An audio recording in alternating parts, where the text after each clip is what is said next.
जय हिंद दोस्तों, अनन्या परिवार में आप सभी लोगों का स्वागत व अभिनंदन है। तो इससे पहले वाली क्लास में हम लोग लॉन्गिट्यूड लाइन से रिलेटेड जो उसकी मेन कॉन्सेप्ट है उसके बारे में हम लोग अध्ययन किए थे कि देशांतर रेखा क्या होती है, उसकी प्रमुख विशेषताएं कौन कौन सी थी। आज उसी लेक्चर से संबंधित आगे से हम लोग उसी में ऐड करते हुए देखते हैं कि प्रमुख देशांतर रेखाएं कौन कौन सी हैं जो कि एग्जाम के दृष्टिकोण से काफ़ी महत्वपूर्ण हैं। उन्हीं बिंदुओं पर हम लोग इस पे चर्चा करेंगे। तो टॉपिक आज जो होगा हम लोगों का मेजर लॉन्गिट्यूड लाइन, प्रमुख देशांतर रेखाएं।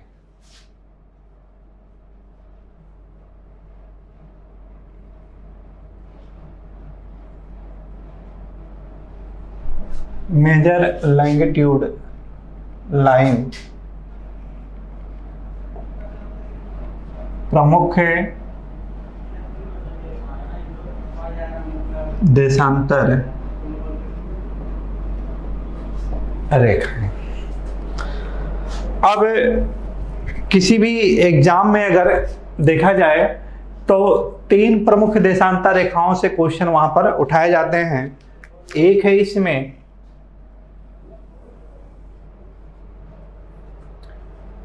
0 डिग्री देशांतर,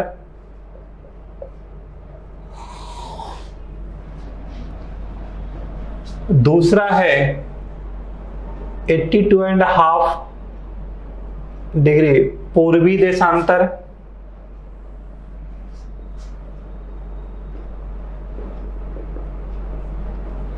और तीसरा जो है इसमें 180 डिग्री देशांतर। इन्हीं तीनों देशांतरों का पूरा डिटेल हम लोग आज अध्ययन करेंगे। 0 डिग्री देशांतर की बात किया जाए तो इसी को जीएमटी लाइन भी कहा जाता है। इसी को जो नाम दिया गया है जीएमटी लाइन। और छोटे छोटे एग्जामों में वनडे में जो है कि जीएमटी का फुल फॉर्म पूछ लिया जाता है, जीएमटी का पूरा नाम क्या है। तो इसका जो पूरा नाम है ग्रीनविच मीन टाइम।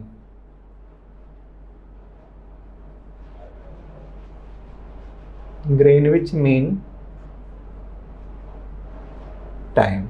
अब इसको ग्रीनविच मीन टाइम क्यों कहा गया है? तो ग्रीनविच नाम का एक शहर है, कस्बा है, टाउन है। और ये जो टाउन है ये कहाँ पर है? लंदन में स्थित है। किस नदी के तट पर है? टेम्स नदी के तट पर है। और वहीं से रेखा ये पास करती है। और मीन मध्य है, क्योंकि बिल्कुल मध्य में है। और टाइम यानी यहाँ से क्या है कि पूरे विश्व का यानी टाइम का निर्धारण किया जाता है। और इसीलिए इसको जीएमटी यानी ग्रीनविच मीन टाइम नाम दिया गया है। अब चूंकि ये जो रेखा होती है सबसे प्रमुख रेखा है, क्योंकि इसी को बेस मान करके, चाहे अक्षांश रेखा हो चाहे देशांतर रेखा हो, इसी को बेस मान करके सभी रेखाओं का हम लोग क्या करते हैं? आकलन करते हैं। या ग्लोब पर जो सारी रेखाएं जो खींची गई हैं वो इसी को मेजर यानी आधार बनाया जाता है। इसीलिए इसको प्रधान यमोत्तर रेखा भी कहा जाता है। प्रधान यमोत्तर रेखा। और कई बार है, देखिए आपका इंग्लिश में पूछ लिया गया है इसका वर्जन, प्राइम मेरिडियन।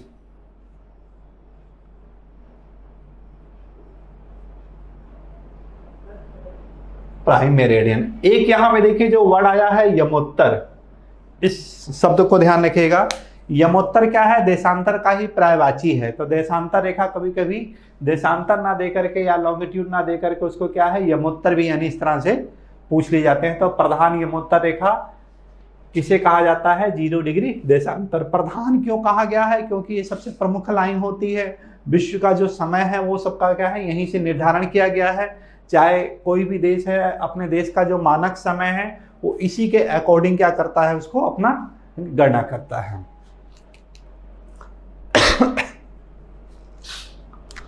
और ग्लोब पर अगर देखा जाए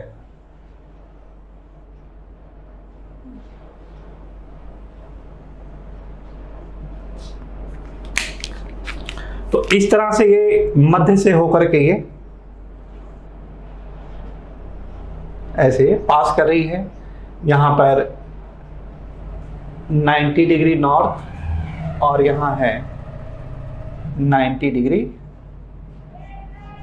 साउथ। अब अगर क्वेश्चन दे दिया जाए कि प्रधान यमोत्तर रेखा की लंबाई कितनी है, तो उत्तर देखिए इसमें क्या होगा। इसकी जो टोटल लेंथ है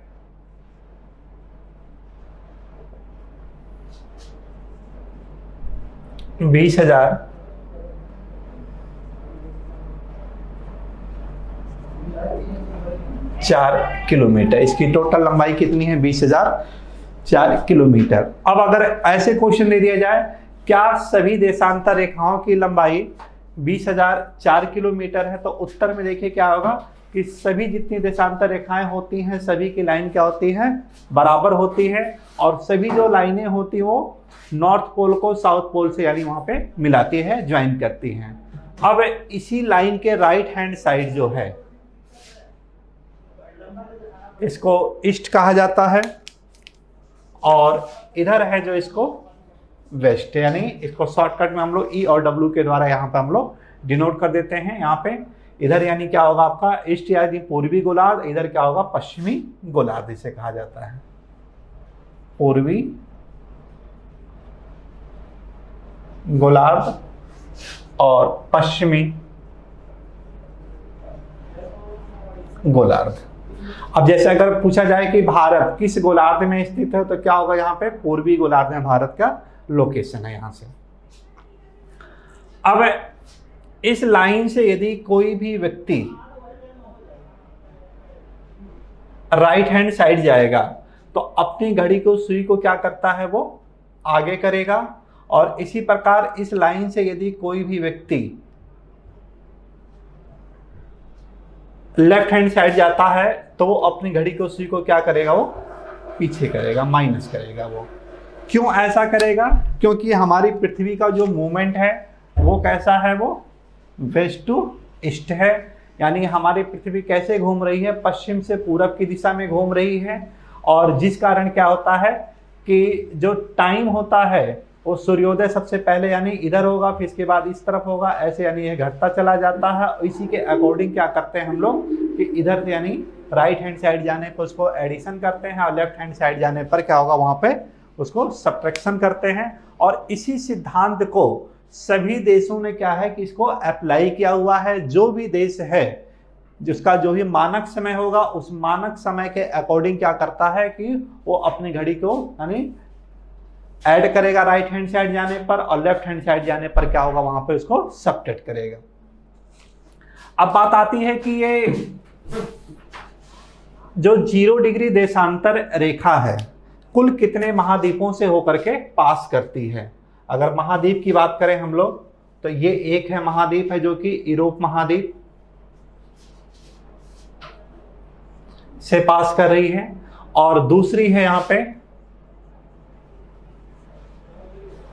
अफ्रीका महाद्वीप है, और तीसरा है एक और कॉन्टिनेंटल है जो कि ह्यूमन लेस है, वहां पे मनुष्य निवास नहीं करता है, उसी को अंटार्कटिक महाद्वीप।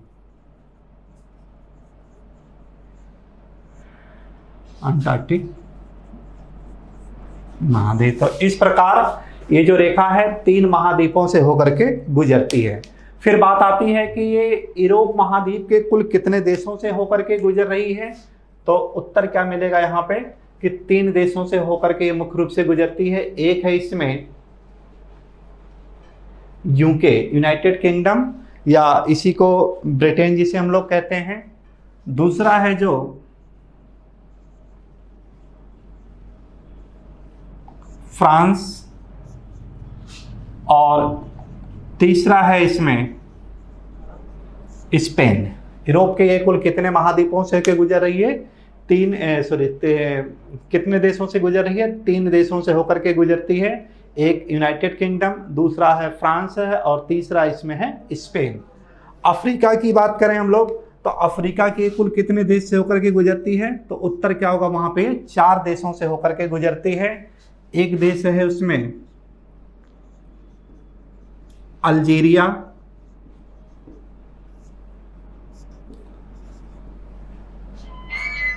दूसरा है इसमें मारिटानिया,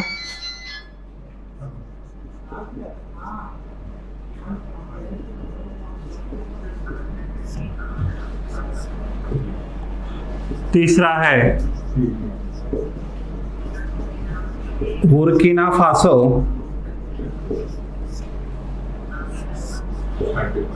और चौथा जो है इसमें घाना। ये यानी 4 देशों से होकर के यहां से गुजरती है।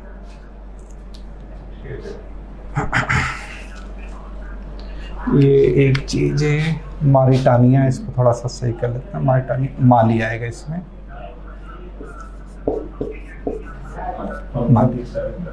ये 4 देशों से होकर के गुजरती है। और 2 देश की जो राजधानी है वो बिल्कुल इसी के यानी सेंटर पॉइंट से होकर के यानी गुजरती है। एक है यूके की राजधानी जिसे हम लोग लंदन कहते हैं, और दूसरा है घाना, घाना की राजधानी अक्रा। कई बार ये क्वेश्चन आपका ये पूछ लिया गया है एग्जाम में। तो अगर इसको हम लोग ग्लोब पर देखें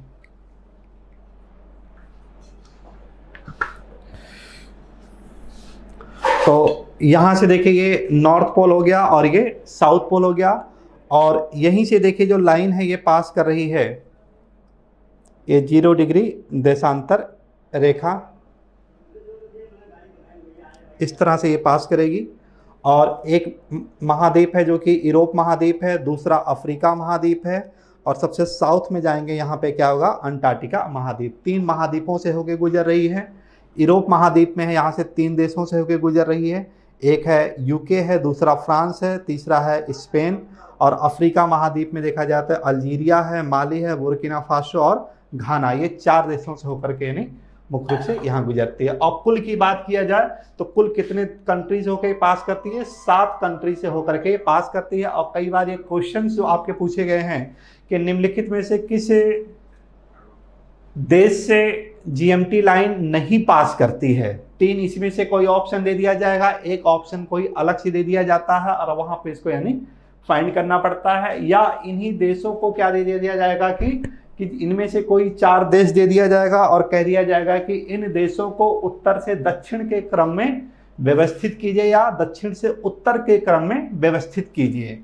फिर बात आती है कि एक रेखा है जो कि पृथ्वी के मध्य से वो भी पास कर रही है, जिसे यानी भूमध्य रेखा कहते हैं।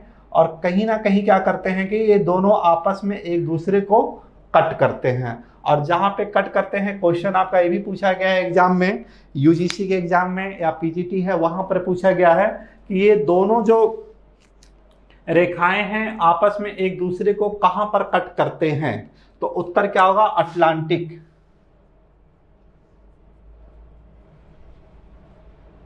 अटलांटिक महासागर में एक दूसरे को ये काटते हैं। तो अगर इसको ग्लोब पर हम लोग देखें तो यहाँ पे देखिए 0 डिग्री अक्षांश रेखा और ये 0 डिग्री देशांतर रेखा, और जहाँ पे एक दूसरे को कट कर रहे हैं यहीं पर क्या है? ये एक दूसरे को काट कर रहे हैं। ये कौन सा महासागर आ जाएगा? अटलांटिक महासागर। और पीसीएस में देखा जाए तो इसको और इंटरनल करके क्वेश्चन पूछ लिया गया था कि ये दोनों जहां पे एक दूसरे को काटते हैं वो किस महासागर में काटते हैं। वहां पे अटलांटिक महासागर को क्या कर दिया गया? 2 पार्ट में सेपरेट कर दिया गया था। एक था उत्तरी अटलांटिक और एक हो जाएगा वहां पे दक्षिणी अटलांटिक। और काफी ज्यादा एक कंफ्यूजन क्वेश्चन था, एक डिस्प्यूट के रूप में था कि वहां पे क्या आंसर यानी दिया जाए। तो अब वहां पे देखिए जो क्वेश्चन इसका जो आंसर दिया गया था क्या है? एक सेंस पर यानी दिया गया था कि अब जहां पे दोनों एक दूसरे को कट कर रहे हैं वहां पे मेजोरिटी किस चीज की है। जैसे अगर यहाँ पे देखें हम लोग तो यहाँ पे देखिए मेजोरिटी क्या है? दक्षिण अटलांटिक महासागर की है। तो इसलिए उत्तर क्या वहां पे मान लिया गया था? इसको साउथ अटलांटिक ओशियन माना गया था। और एक बार और यही क्वेश्चन पूछा गया था, वहां पर क्या है कि महासागर को ना दे करके सागर व खाड़ी की बात की गई थी। तो यहीं पर एक खाड़ी है, उसका नाम है गिनी की खाड़ी।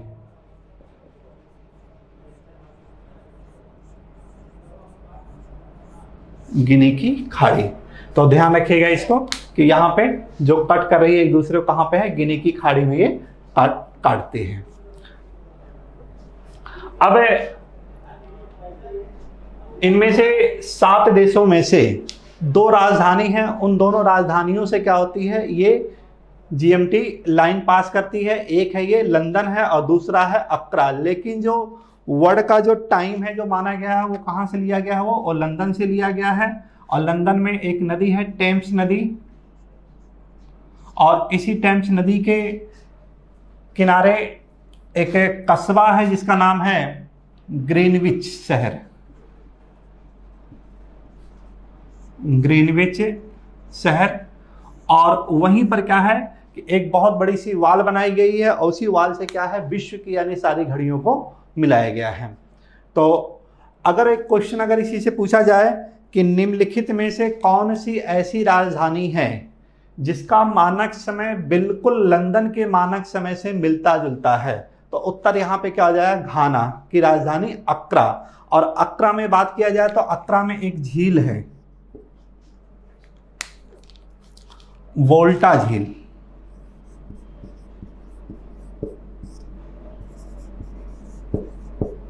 और उसी झील से क्या करती है, ये मध्य से होकर के गुजरती है। जिस प्रकार भूमध्य रेखा है विश्व की एकमात्र झील है, उसको क्या है कि 2 पार्ट में सेपरेट करती है। वो कौन सी झील थी, विक्टोरिया झील थी। और इसी प्रकार यहां पर है 0 डिग्री देशांतर रेखा भी क्या करती है कि वोल्टा झील को 2 इक्वल पार्ट में सेपरेट करती है, और झील का नाम क्या है, वोल्टा झील। तो ध्यान रखिएगा यहाँ पे एक है वोल्टा झील है और दूसरा है विक्टोरिया झील है। विक्टोरिया झील के मध्य से होकर के जो जाती है वो कौन सा है, 0 डिग्री अक्षांश रेखा है। वहीं पर 0 डिग्री देशांतर रेखा है, वो क्या करती है कि वोल्टा झील के मध्य से होकर के जाती है। तो ये तो प्रमुख बातें हो गई थी 0 डिग्री देशांतर से संबंधित। अब इसी देशांतर रेखा के बेस पे ही हम लोग आगे क्या करेंगे कि एक देशांतर रेखा होगी जो कि भारत के मध्य से होकर के पास करेगी, और जिसे यानी 82.5 डिग्री पूर्वी देशांतर कहा गया है, या इसी को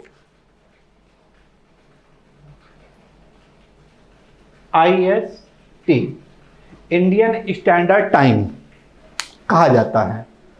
अब चूंकि हमारी पृथ्वी का जो रोटेशन है वो कैसा है, पश्चिम से पूरब की दिशा में है, और इस प्रकार जो भारत का जो मानक समय होगा वो 0 डिग्री देशांतर या GMT से क्या होगा, आगे होगा। और कितना आगे होगा, वो 5.5 घंटे आगे होता है, जिसको यानी एक टॉपिक आएगा इसी में हम लोगों का कॉन्सेप्ट ऑफ टाइम, समय की अवधारणा। और जिसमें हम लोग भारत के साथ साथ क्या करेंगे, विश्व के अन्य देशों का पूरा उसमें तुलनात्मक अध्ययन यानी करेंगे, और उस तुलनात्मक अध्ययन के द्वारा यानी भारत का पूरा डिटेल पढ़ेंगे। और उसी के साथ साथ यानी कई चीजें हैं जो क्वेश्चंस हैं कि क्या कारण है कि, कई चीजें आती हैं कि क्या कारण है कि भारत के जो पूर्वी देशों के लोग हैं या पूर्वोत्तर देश के लोग हैं, वो लोग क्या होते हैं, सुबह जल्दी सो करके उठ जाते हैं। वहीं पश्चिमी देश के लोग हैं वो क्या होगा कि उनकी अपेक्षा देर से सो करके उठते हैं। या इस तरह से दूसरा इसी से रिलेटेड और क्वेश्चन आ जाता है कि क्या कारण है कि असम अरुणाचल प्रदेश के लोग शाम को जल्दी सो जाते हैं, वहीं मुंबई और गुजरात के लोग क्या होंगे, शाम को काफी देर रात तक यानी जागते रहते हैं। तो ये सब चीजें क्या है, इन सब का एक भौगोलिक कारण है, या इसी को और शब्दों में हम लोग कह सकते हैं कि क्या कारण है कि असम अरुणाचल प्रदेश मिजोरम मणिपुर के लोग लेजी किस्म के होते हैं, काफी आलसी किस्म के होते हैं, और वहीं पर पश्चिमी देश के लोग देख लिया जाए जैसे महाराष्ट्र के लोग हैं, कर्नाटक के लोग हैं या गुजरात के लोग हैं, वो काफी एक्टिव होते हैं। तो उसका भी यानी कहीं ना कहीं क्या है, भौगोलिक कारण है। और इसी भौगोलिक कारण के आधार पे क्या हम लोग इसको यानी पूरा का पूरा डिटेल अध्ययन करेंगे। या और भी इसी से रिलेटेड होता है कि क्या कारण है कि पूर्वी भारत के लोग काफी सॉफ्टनेस होते हैं, वहीं पर वेस्टर्न के लोग क्या होते हैं, काफी हार्डनेस होते हैं या रूडली किस्म के होते हैं, काफी यानी बहुत ही गुस्सैले एग्रेसिव टाइप के होते हैं। तो उसके यानी पीछे भी क्या है कि ज्योग्राफिकल रीजन है। तो इन सबको यानी जब हम लोग यानी एक ह्यूमन से जोड़ लेते हैं तथ्यों से, उसी से रिलेटेड क्या हो जाएगा, आपका ह्यूमन ज्योग्राफी हो जाएगा। और ये सारी जो कॉन्सेप्ट है आपके ह्यूमन ज्योग्राफी में हम लोग इसी को अप्लाई करेंगे। तो नेक्स्ट क्लास में हम लोग क्या करेंगे, IST इंडियन स्टैंडर्ड टाइम या 82.5 डिग्री पूर्वी देशांतर, इसका पूरा यानी भारत के परिप्रेक्ष्य में अध्ययन करेंगे और इसी से रिलेटेड यानी लिंक करते हुए हम लोग क्या करेंगे, विश्व से रिलेटेड इसके मानक समय का तुलनात्मक अध्ययन करेंगे। तो मित्रों बस यहीं पे समाप्त करते हैं। जय हिंद।